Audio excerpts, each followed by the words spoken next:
اس لیے میں آپ کی خدمت میں گزارش کرتا ہوں، اور یہ میں جو اتنی شد و مت سے مسئلہ بیان کر رہا ہوں اس کی خاص وجہ ہے، مجھ سے لوگ بیٹھ ہیں، وہ مجھے احوال بتاتے ہیں اور شرم کے احوال بتاتے ہیں کہ جی میں اس گناہ کے اندر مبتلا ہوں، میرے ساتھ فلاں بندہ ایک گناہ کرتا ہے۔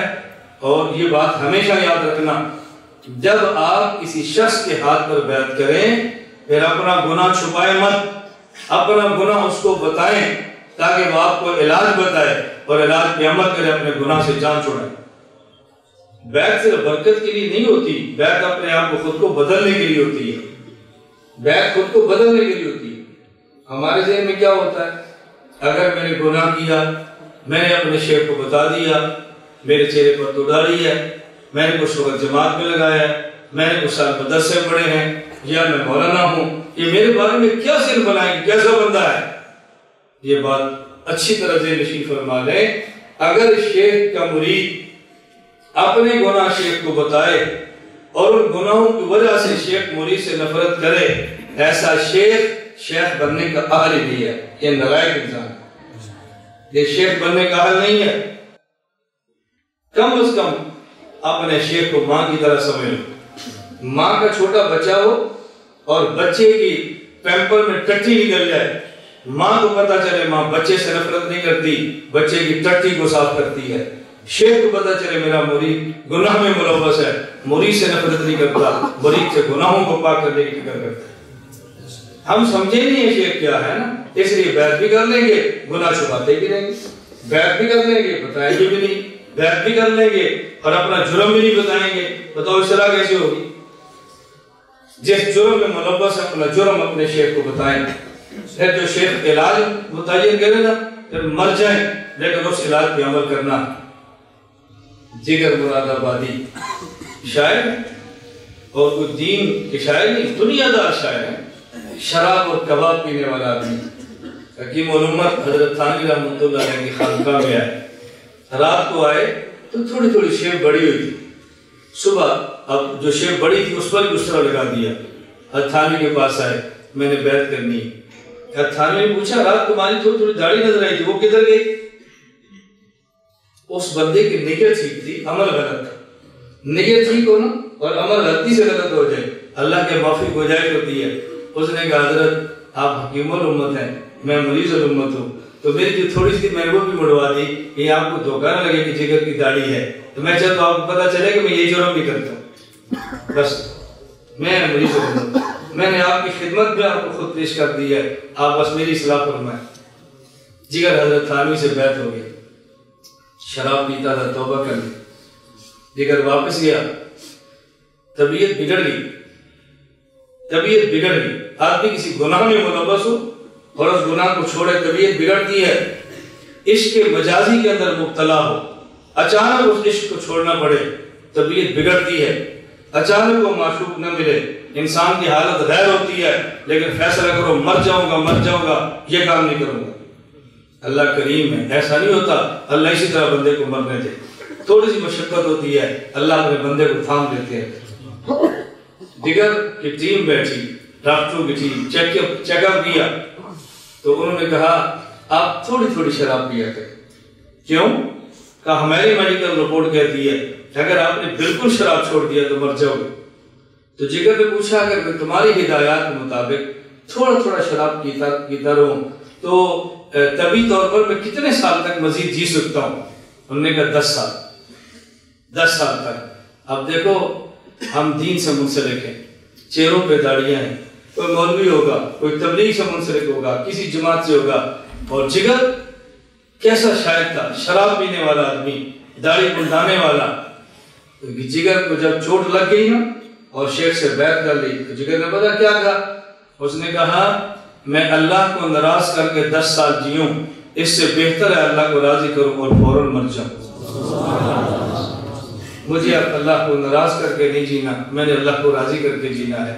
یہ ہوتے خانقاہ، یہ ہوتی ہے شیخ کی بیعت۔ بس ہم طے کریں اللہ کو ناراض کر کے جینے سے بہتر ہے اللہ کو راضی کر کے مر جائیں۔ بس مرنا آج بھی ہے، مرنا 10 سال بعد بھی ہے، آخر مرنا ہی مرنا ہے۔ کب تک ان منزلوں کے اندر مبتلا رہیں گے؟ تو میں اس لیے گزارش کر رہا ہوں کہ میں جو ایسی باتیں کہتا ہوں مجھ سے لوگ بیٹھ ہیں، طلباء بھی ہیں، علماء بھی ہیں، مختلف علاقے نہیں دنیا بھر کے لوگ ہیں، اپنے عیوب بتاتے ہیں، اور میں عیوب تو مجالس میں نہیں بتا سکتا، مجھے فلاں مرید نے یہ لکھا، فلاں نے یہ لکھا، لیکن یہ ضرور بتاتا ہوں کہ پاکستان سے باہر کے لوگ بھی ہیں، وہ کبھی مجھے نہیں ملے، واٹس ایپ پہ بیعت ہوتے ہیں، واٹس ایپ پہ ہدایات لیتے ہیں، اور اپنی بدلتی ہوئی زندگی پہ لکھتے ہیں کہ اللہ خوش رہے کہ ہماری زندگی بدل گئی۔ کیوں؟ جو شخص تبدیل کرنے کی نیت سے آئے گا بس وہ بدل جائے۔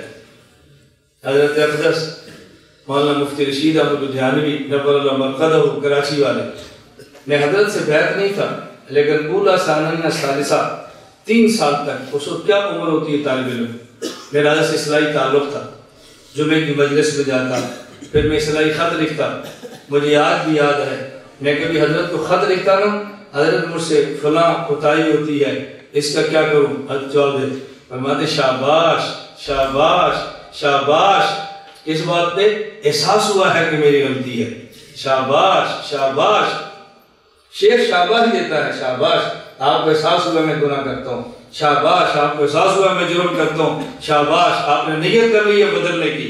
شیخ نفرت نہیں کرتا، مرید کو شاباش دیتا ہے، لیکن ہم بدلنے کا فیصلہ تو کریں نا، ہم نیت تو کریں ہم نے بدلنا ہے۔ میں نے پہلی بات عرض کی ہے کہ ہم انسان ہیں، ہمیں انسان بن کے جینا چاہیے، ہمیں حیوان بن کے نہیں جینا چاہیے۔ میں نے صرف 2 جرم پیش کیے ہیں، اور یہ صرف پیش کیے ہیں، ہمارے حضرت حکیم مختصر رحمۃ اللہ فرماتے تھے میں اس پر سب سے زیادہ بات اس لیے کرتا ہوں کہ یہ مرض بھی سب سے زیادہ ہے۔ اور ایک ہمارے حضرت عجیب جملہ فرماتے، لوگ کہتے ہیں اس دور میں ولی بننا مشکل ہے، اس دور میں ولی کہاں ملتے ہیں؟ فرمایا ولی ملتے بھی ہیں اور ولی بننا آسان بھی ہے۔ لوگ سمجھتے ہیں ولی بنیں گے تو مسجد میں رہنا پڑے گا، باہر نہیں نکلیں گے، ولی بنیں گے تو پورا دن قرآن پڑھنا پڑے گا، ولی بنیں گے تو پوری رات تہجد پڑھنا پڑے گا، ولی بنیں گے تو شاید سارا مال خرچ کرنا پڑے گا۔ اور فرماتے ہیں ولایت کو جو ملتی ہے، بازار میں جائیں، نامحرم عورت سامنے آئے، اس کو دیکھنے کو دل کرے اور نہ دیکھیں۔ اللہ کے پیغمبر فرماتے ہیں، اللہ رب العزت نے فرمایا النظر سہم من ابلیس النظر سہم من سہام ابلیس مسموم، یہ آنکھ ایک زہریلا ابلیس کا تیر ہے۔ آدمی سامنے نامحرم عورت آئے اور یہ اپنی آنکھ کو روک لے، فمن ترکہا مخافۃ منی ابدلتہ یجد حلاوتہ فی قلبہ، یہ اپنی آنکھ کو روک لے، ہم ایسا ایمان دیتے ہیں جس کی لذت اپنے دل میں خود محسوس کرتا ہے۔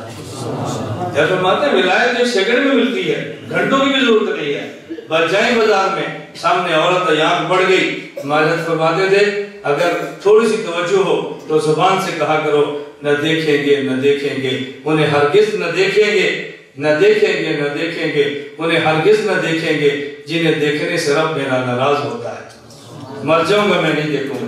آپ دیکھو پھر قرآن پڑھنے مزہ کیسے آتا ہے، آپ دیکھنا تہجد اٹھے کی توفیق کیسے ملتی ہے، آپ دیکھنا اشراق ابابین آپ کیسے پڑھتے ہیں۔ خدا کی قسم یہ بد نظری چھوڑ دیں، یہ لڑکوں اور لڑکیوں سے ناجائز پیار چھوڑ دیں، قرآن کی حلاوت اور قرآن کی لذت آئے تو وہ سزا چور کی دے، وہ مجھے وہ سزا دے جو چور کی ہوتی ہے، لیکن ایک مرتبہ لذت کو دیکھے تو صحیح نا۔ مولانا بزرگ گھردوئی رحمۃ اللہ علیہ فرماتے ایئر کنڈیشن کمرہ بنا لو اور جتنے ٹن کا اے سی لگا لو، لیکن کمرہ ٹھنڈا تب ہوگا جب آپ نے سوراخ کو بند کیا۔ اگر کمرے میں سوراخ نہ ہو تو جتنے ٹن کا اے سی بھی چلاؤ گے کمرہ ٹھنڈا نہیں ہوگا۔ فرماتے ہیں یہ ٹھنڈک ایمان کی تب ملے گی جب گناہوں کا سوراخ بند کرو، جب تک گناہوں کا سوراخ کھلا ہوگا تب تک تقوی کی ٹھنڈک نہیں مل سکتی۔